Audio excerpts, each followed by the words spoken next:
दोस्तों जियो financial service की बात करें तो स्टॉक ने ज़बरदस्त बाउंस बैक दिया है। आप देख ही सकते हो गुरुवार और शुक्रवार को शानदार एक पॉजिटिव माहौल बना है स्टॉक के अंदर, और इसके पीछे वजह यह है कि स्टॉक काफ़ी ज़्यादा करेक्ट हो चुका था। अब आप देख सकते हो कि कंपनी का बिजनेस भी शुरू हो चुका है। कंपनी ने इस बार क्वार्टर टू का रिजल्ट दिया, वो भी काफ़ी शानदार है। और आप ये देख ही सकते हो कि इसकी पेयर कंपनियों की जो प्राइस है वो काफ़ी ऊपर है। ऐसे में क्या जियो फाइनेंशियल सर्विस भी उसी लेवल पे जा सकता है। लेकिन लोगों की अनुभूति रिलायंस के शेयरों को लेकर अच्छी नहीं है। आप देखो कि रिलायंस इंडस्ट्रीज ने लोगों को कोई खास रिटर्न नहीं दिया है, और आलोक इंडस्ट्रीज भी जब देखें तो कंपनी रिलायंस के बैनर तले आई, उसके बाद में इस स्टॉक ने लोगों को मायूसी किया, और इसी वजह से लोगों को लगता है कि रिलायंस के शेयरों में तेज़ी नहीं बनेगी। लेकिन जियो फाइनेंशियल सेक्टर का जो पूरा बिजनेस और इसका जो काम करने का तरीका सब कुछ अलग दिखाई दे रहा है, और ये सेक्टर ही ऐसा है जिसमें एक ज़बरदस्त तेज़ी की संभावना आगे बन रही है। तो क्या जियो फाइनेंशियल सर्विस भी बिल्कुल बजाज जैसी हमें अच्छा रिटर्न दे सकता है, जानने की कोशिश करेंगे। और यहाँ पे कुछ बड़ी अपडेट है जिसको समझने की कोशिश करेंगे। यहाँ पे रिलायंस की तरफ से जो बड़ा फैसला किया गया है उसका क्या पॉजिटिव इफेक्ट पड़ सकता है स्टॉक के ऊपर, वो भी समझने की कोशिश करेंगे। लेकिन फ्रेंड, उससे पहले अगर आप पहली बार हमारे चैनल पे आए तो चैनल को सब्सक्राइब कर दीजिए, एक बेल आइकॉन दबा दीजिए ताकि जब भी नया वीडियो बने पहला नोटिफिकेशन आपको मिले। वीडियो पसंद आए तो लाइक शेयर जरूर कीजिए। चलो फ्रेंड्स, वीडियो स्टार्ट करते हैं। अब जियो फाइनेंशियल सर्विस के कारोबार की बात करें तो देख सकते हो स्टॉक की शानदार क्लोजिंग रही है 225 के आसपास। इंट्राडे में 216 का लो भी बना था। तो आप देख सकते हो कि निचले लेवल से स्टॉक ने काफ़ी शानदार प्रदर्शन किया है। वैसे जब ये गिरावट शुरू हुई बाजार में तो इसने जो 52 वीक का जो लो बनाया वो 204 का है, और आप देख सकते हो हाई बना वो 278 का है। तो इस समय स्टॉक देखें तो अभी भी ऊपर की प्राइस से काफ़ी नीचे आपको मिल रहा है, क्योंकि अगर इसकी एवरेज प्राइस देखें तो 220 की है, यानी आप समझ सकते हो ये अपनी एवरेज प्राइस के आसपास ही आपको मिल रहा है। तो एंट्री के लिए बिल्कुल सही मौका बन रहा है, यहाँ पे कोई चिंता की बात नहीं है। अब कंपनी ने अपने बिजनेस का कामकाज जो है शुरू कर दिया है। तो आप देखें कि कंपनी लोन का बिजनेस शुरू कर चुकी है, इंश्योरेंस ब्रोकिंग का बिजनेस शुरू कर चुके हैं, इसके अलावा कंपनी पेमेंट बैंक और पेमेंट सॉल्यूशन का बिजनेस शुरू कर चुके हैं, और ये सारे बिजनेस बहुत ही शानदार है। आने वाले समय में इस सेक्टर में ज़बरदस्त संभावना बनेगी। तो आप समझ ही सकते हो कि जैसे कि इसका जो पेमेंट सॉल्यूशन का बिजनेस है, यानी एक तरह से देखें तो ये पेटीएम कंपनी की टक्कर में कंपनी आने वाली है। और आप देख सकते हो इस समय पेटीएम की प्राइस 900 के आसपास है। तो क्या पेटीएम को पार करके उससे ऊपर जा सकता है। दूसरी तरफ इसका जो बिजनेस है वो लोन का है, इंश्योरेंस का बिजनेस है। तो इसमें अगर पेयर कंपनी अगर आप देखें तो आपको एलआईसी दिखाई देगी, इसके बाद एसबीआई लाइफ इंश्योरेंस कंपनी दिखाई देगी, HDFC life insurance company, ICICI Prudential और आईसीआईसी लोमार्ड, ये कंपनियों से इसकी डायरेक्ट टक्कर होगी। तो आप समझ सकते हो इसका बिजनेस वाकई में यूनिक है, और ये 2-3 अलग अलग फिनटेक कंपनियां, डिजिटल पेमेंट कंपनियां और इंश्योरेंस कंपनियों को टक्कर देने वाला है, और साथ में म्यूचुअल फंड के बिजनेस में भी एंट्री करने जा रही है। अब यहाँ पे जो लेटेस्ट अपडेट निकल के आ रही है, रिलायंस इंडस्ट्रीज ने भारत की पहली सैटेलाइट आधारित इंटरनेट सर्विस जियो स्पेस फाइबर शुरू कर दी है। अब इसका फ़ायदा इस स्टॉक को क्या होगा वो समझने की कोशिश करते हैं। तो ये जो सैटेलाइट आधारित जो इंटरनेट सर्विस है, यह ऐसे छोटे ग्रामीण क्षेत्र जहाँ पे अभी तक इंटरनेट की सर्विस नहीं जा रही है, वहाँ पे इंटरनेट मिलेगा सैटेलाइट के माध्यम से। तो इससे ये होगा कि अब जैसे कि जियो ने अपना डिजिटल पेमेंट सॉल्यूशन शुरू कर दिया है, तो छोटे छोटे गांवों में जहाँ पे भी बैंकों की कोई सुविधा नहीं है, ऐसी जगह पे बैंकिंग सर्विस प्रोवाइड करेगी कंपनी। और ये जो सैटेलाइट के माध्यम से वहाँ पे इंटरनेट मिलेगा, क्योंकि हर तरह से डिजिटल ट्रांजैक्शन के लिए इंटरनेट की ज़रूरत पड़ेगी, और इंटरनेट के बगैर बहुत सारे ऐसे गांव हैं जहाँ पे अभी भी वो सारी बैंकिंग सेवाएं नहीं मिल पाती। तो अब उनको टारगेट करेगा जियो फाइनेंशियल सर्विस।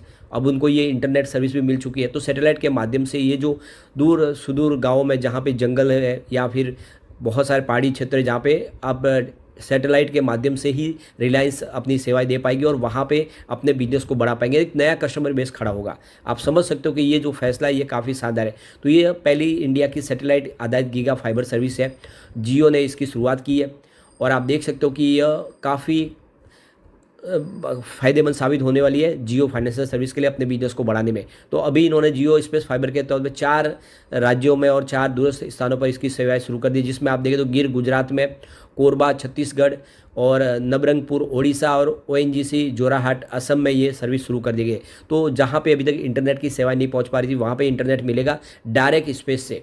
और आप समझ सकते हो इससे जो भी डिजिटल ट्रांजैक्शन होंगे या फिर आप हर तरह की बैंकिंग सेवाएं उसका लाभ दे पाएंगे कस्टमर को। और अब ये जो जियो का जो बिजनेस है ये आने वाले समय में बहुत तेज़ी से ग्रो करता हुआ दिखाई देगा। तो काफ़ी शानदार फैसला किया गया है, और अब एक नया कस्टमर बेस खड़ा होगा इनके लिए, इससे आने वाले समय इनको फ़ायदा होगा।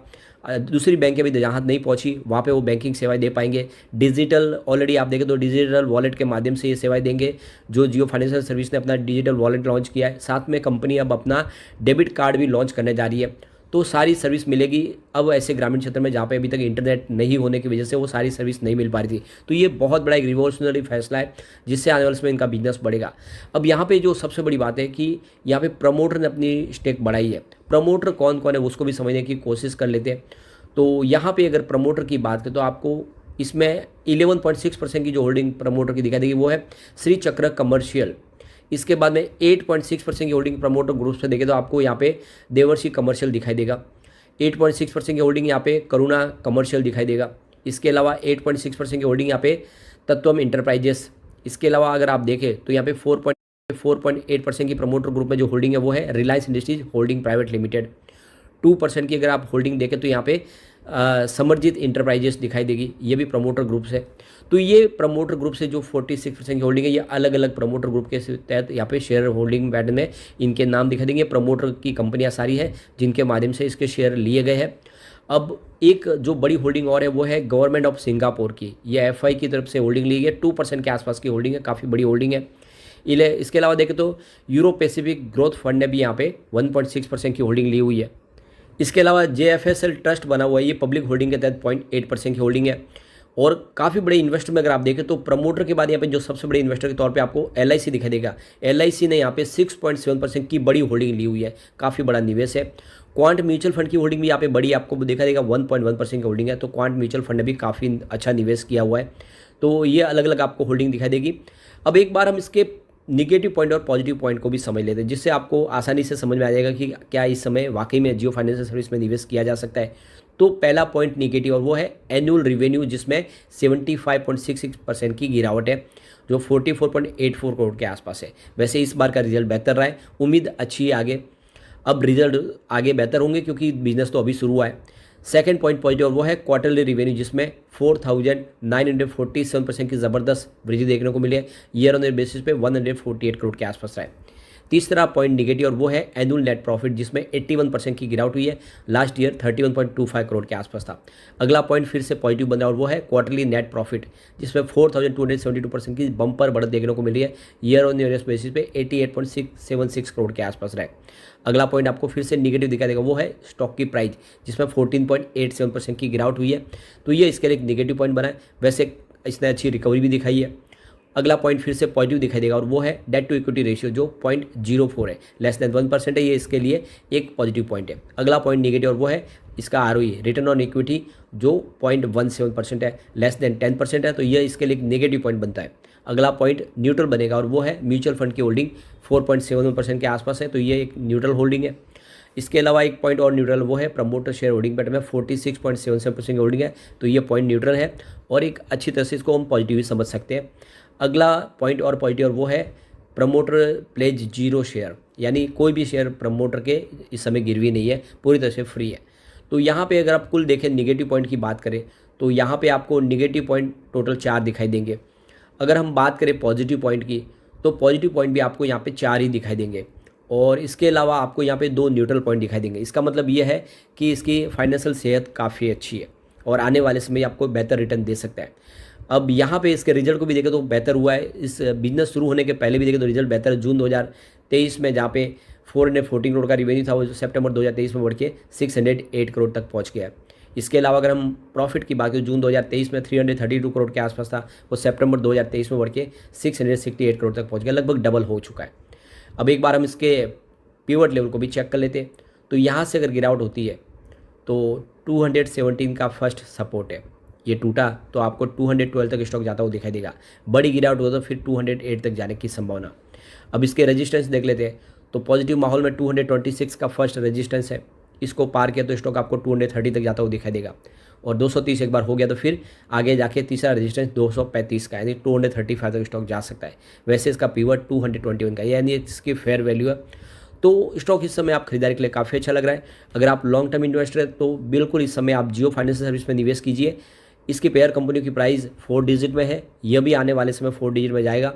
और रिलायंस की जो एक परिपाटी बन चुकी है, रिलायंस के शेयर लोगों को अच्छा रिटर्न नहीं देती है, यहाँ पे बात गलत साबित होगी, तो बिल्कुल इन्वेस्टमेंट आप कर सकते हैं लॉन्ग टर्म का नजरिया लेके। लेकिन फ्रेंड, कोई भी इन्वेस्टमेंट करने से पहले अपने फाइनेंशियल एडवाइजर से बड़े ले ले या अपना खुद का रिसर्च करें, क्योंकि मैंने वीडियो आपके एजुकेशनल पर्पज़ के लिए ही बनाए। वीडियो पसंद आए तो लाइक शेयर कीजिए और चैनल को सब्सक्राइब कर दीजिए। Thank you friend.